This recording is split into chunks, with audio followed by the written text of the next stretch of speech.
Leader मुकर्रर कर दिया है, तो सुनिए ताज कौंसिल कब अपना पार्लियामेंट लीडर मुकर्रर करेगी और आज की मीटिंग के अंदर फैसला करेंगे इंशाल्लाह। आज की मीटिंग के अंदर तो आप खुद रहेंगे पार्लियामेंट लीडर या पीटीआई के? मीटिंग में फैसला करेंगे। अच्छा, क्या हिकमत अमली होगी वज़ीर-ए-आज़म के इलेक्शन के हवाले से?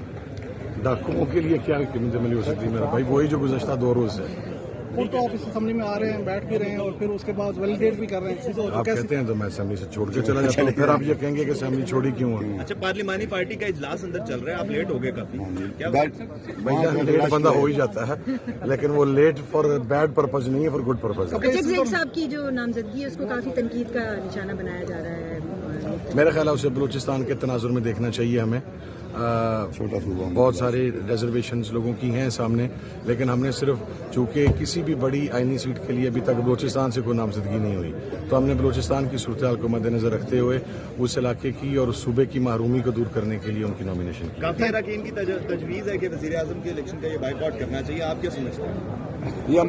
पंजाब में करके देख लिया ना, टोकन दरना बाहर गए थे तो बाद में गिला हम पे आ गया कि जनाब ये बाहर चले गए थे, बाइकआउट नहीं होगा। बाइकआउट वाली बात तो ये भूल जाए ना नोनली इंशाल्लाह। ठीक है, thank you thank you so much.